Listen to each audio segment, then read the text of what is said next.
GGG just published notes for 0.5.1, so the mid-league update for Path of Exile 2. We're only a week into the season. I'm currently level 91 on my endgame Grenade Mercenary. We're going to be switching over to Gemling soon.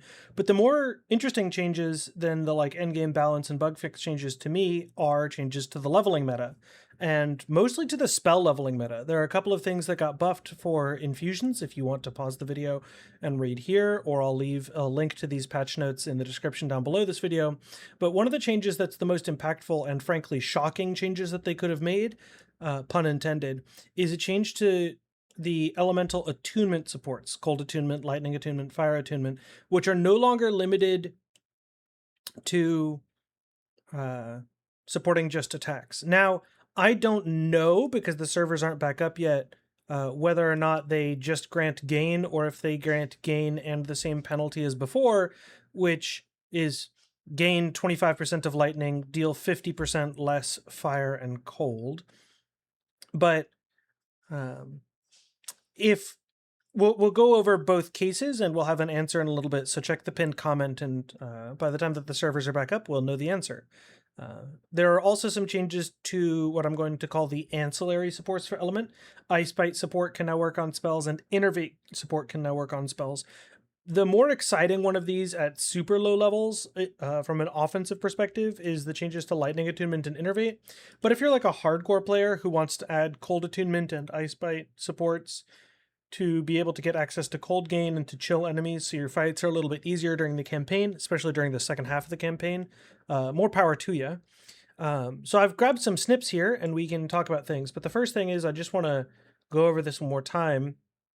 And that's the attunement supports are no longer limited to just attacks. And then this sentence could mean that they've removed the less elemental damage penalty from the second half of the supports. My Twitch chat is currently telling me live that they still have the same downside, so we'll go through that case. Ice Bite support no longer limited to just attacks. Ice Bite support no longer limited to just attacks. No longer limited to just attacks for Innervate. And so I want to talk about this for two perspectives. One is non-elemental spell leveling, by which I mean physical spells, plants, Essence Drain, Contagion, Bone Storm and Bone Cage, those sorts of things.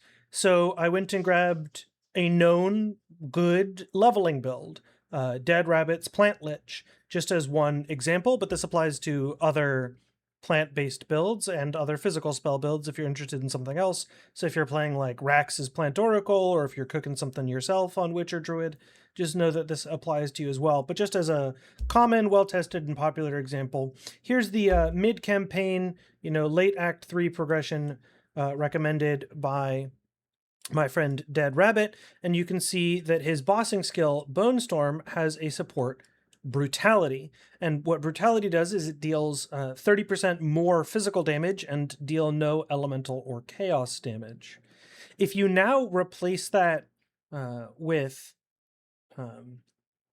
Lightning Attunement, you'll get deterministic access to Shock, and you'll gain 25% of damage as lightning. So you get 25% gain instead of 30% more, and you get guaranteed access to shock in boss fights because Bone Storm deals big chunky damage, and with that lightning support you're going to be easily shocking. At least in my practice runs where I had much less lightning gain than that, we were shocking pretty easily, and we're going to be doing test runs to ensure that this is correct. But just to show you how big of a deal this is going to sound simple and silly, but if you simulate with a very, very good wand, +2 physical spell levels, and then a mix of general spell damage and spell physical damage on a wand, you'll actually see that your damage goes up. If you take the support gems from Rabbit, you'll have 243, and then this new change, which got announced less than an hour ago, you'll actually see your damage go up by about 7%, which doesn't sound like a huge deal, but using his exact tree and supports, you will already have a ridiculously strong build. And so I wouldn't worry too much about the idea that you're getting a small buff, because any buff on top of this is a huge deal. Bone Storm was already one of the best speedrunning skills in the game. Jiluo, a Chinese witch player, came within seconds of winning one of the overall speedruns with a Bone Storm based build. And frankly, it's hard for me to imagine that with a buff of this size for a skill that was already at the absolute top of the meta, as well as for plants, which were on the fringe of being one of the best leveling spells in the game for speedruns, that this won't just outright make non-elemental spells the best things in the game. So if you were considering rerolling, or if you're getting a late league start with plants or Essence String Contagion and you were on the fence, I'm here to push you in the direction of leveling with those skills because they are stronger and have better access to ailments. In particular, Chill and Shock are very valuable. And so that's a huge, huge deal. There have been some questions. People have expected this to be a big buff to elemental spell leveling. And I want to go over why I think that that's probably not the case, especially since we have now have confirmation that the downside is remaining. That's because if you take some of the more common elemental spells for leveling, the most powerful versions of these spells actually require you to get infusions, and that means that they're not dealing a single elemental damage type. So for example, if you look here at some of the more common spells, Spark, Ember Fusillade, then you'll notice, for example, that infused Spark, cold infused, which you usually get cold infusions using Frost Bomb in the most common versions of Spark leveling, you'll actually notice that you're dealing more cold damage than lightning damage. This is with a level 9 gem and nothing else allocated, but you're dealing about 2 times as much cold damage as lightning, and that means that if you choose cold attunement, you gain 25% of the damage, but then you lose 17% of your base damage, right? Because you're going from dealing 67% this and 33% this, but then this gets gone in half, so you're losing 16.5% of your damage in order to then gain 25% back.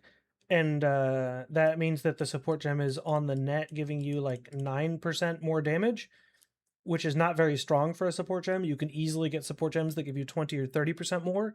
So this isn't a very potent choice for cold infused Spark, which is one of the more common variants of Spark. The same thing is actually true of Ember Fusillade. Ember Fusillade with Orb of Storms, you pick up lightning infusions while you're leveling, and then you end up dealing a softer mix, about 3/5 fire damage and about 2/5 lightning damage. And again, the same math works out that it's a pretty weak support gem to use fire attunement or lightning attunement on your Ember Fusillade. And so as a consequence, I actually think that elemental spells won't be picking this up in the most generic case, at least for a couple of the more common elemental spells. I expect that this is a huge deal for physical spell leveling in particular. So I'm thinking of plants, I'm thinking of Bone Storm. I expect both of those to be buffed pretty significantly, especially both, like, for example, something like Rax's Plant Oracle or Dead Rabbit's Plant Lich, some of the more popular leveling builds in the game. And I think that elemental spells are not impacted by this too much because I think that you have better options with things like Controlled Destruction or Rapid Casting or Zenith or Concentrated Area or Projectile Acceleration or a bunch of other support gems in the game that are really good at this. But we'll be testing all of that. I've been wrong before, and I will be wrong again in my life. In a game as complicated as Path of Exile 2, there are always things that we expect to be different. But if you were on the fence about re-rolling or about getting a league start and you were considering like a physical spell-based build, if you were considering a plant-based build, I'm here to tell you that now is the time to jump in. They just straight up buffed one of the most popular meta leveling builds in the game, and I don't really know what to say about that. I'm frankly shocked that they did it. And I think that if you're a fan of speedrunning, which I know is a niche thing in Path of Exile 2, then it's hard for me to see anything other than a physical spell build winning the ExileCon qualifiers, because having huge access to shock as well as lightning attunement is going to be a big deal. And with that, I'm Crimson. I'm probably still live on Twitch if you're watching this on YouTube, same day I posted it. So I'm going to be doing leveling runs to at least like Act 3 with physical spell builds.